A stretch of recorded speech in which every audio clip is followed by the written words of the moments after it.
Hey folks, Brian from Easton Union here. I've been thinking a lot about habitat loss. Not for animals, but for artists.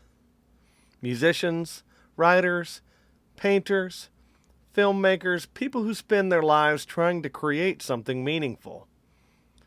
Over the last 30 years or so, the natural habitat where artists used to survive has been shrinking and changing.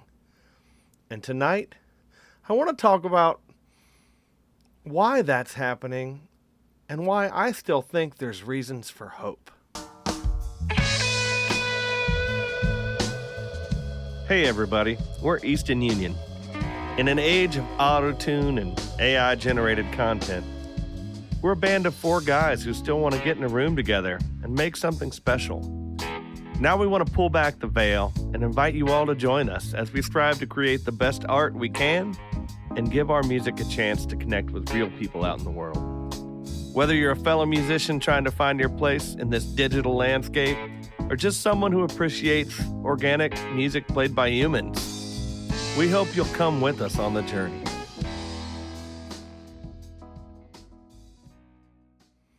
So first, let me say this.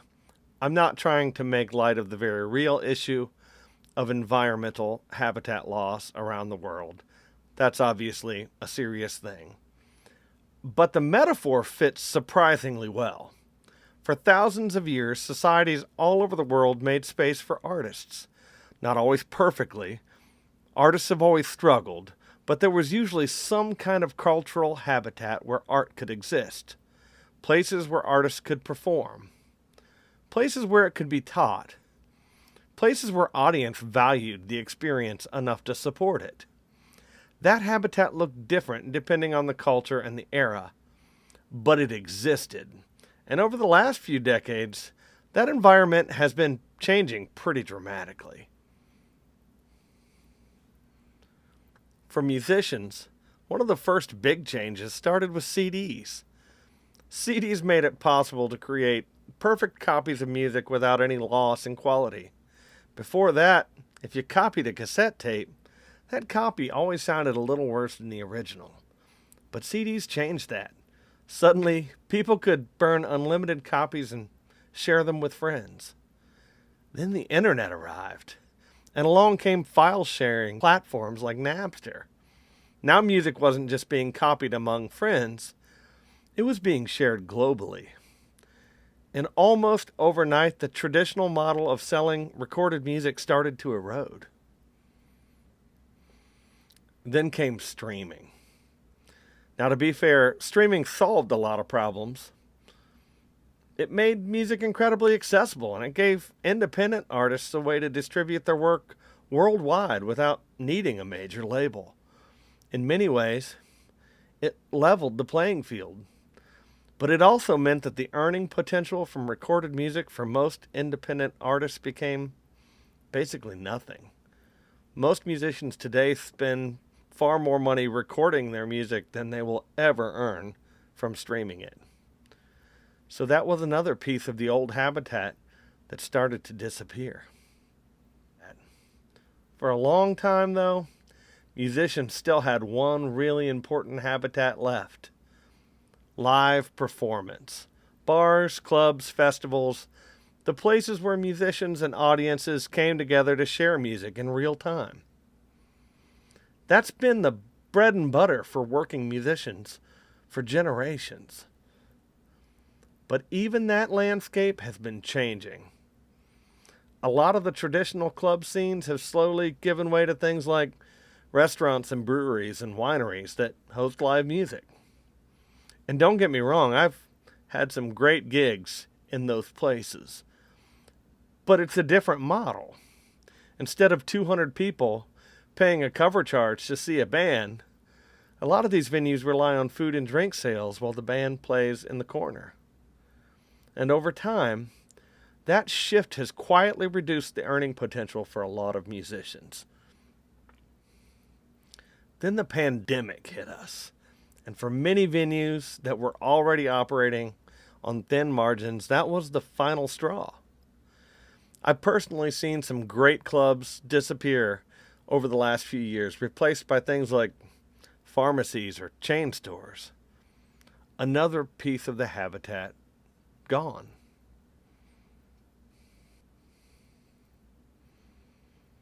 Recently, I had an experience that reminded me why this still matters.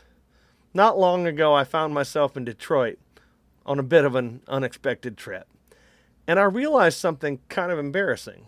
Despite living only a few hours away, I'd never really spent any time hanging out in Detroit.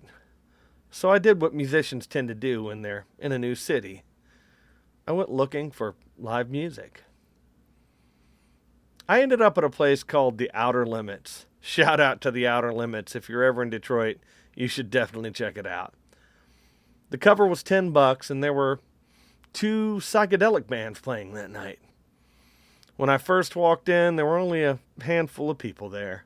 About half of them were probably members of the bands, to be honest. But as the hour went on, more and more people started showing up. By the time the first band went on, the room was filled up with people who were clearly there for one reason. They were there for the music. And when the second band, a Cleveland group called Brood X, hit the stage, something pretty incredible happened. The room was packed shoulder to shoulder. The crowd was completely locked in.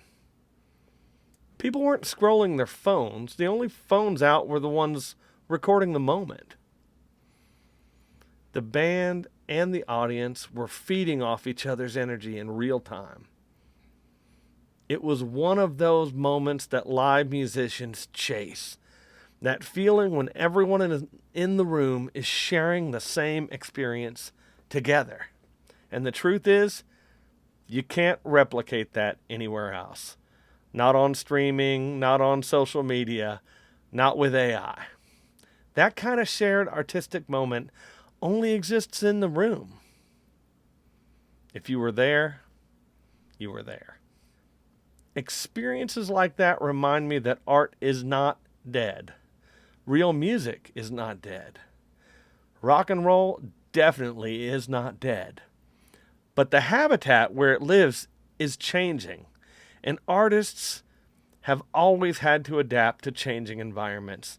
Just like wolves adapt when their habitats change, artists adapt too. The difference is that we have something wolves don't. We can create new habitats. And that's exactly what's happening right now. New spaces are emerging online, on YouTube, on Patreon, on social media, where artists are finding new ways to connect directly with audiences.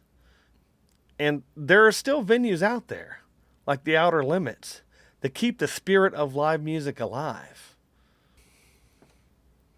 So yeah, we've lost some things over the years, but we're also building new things.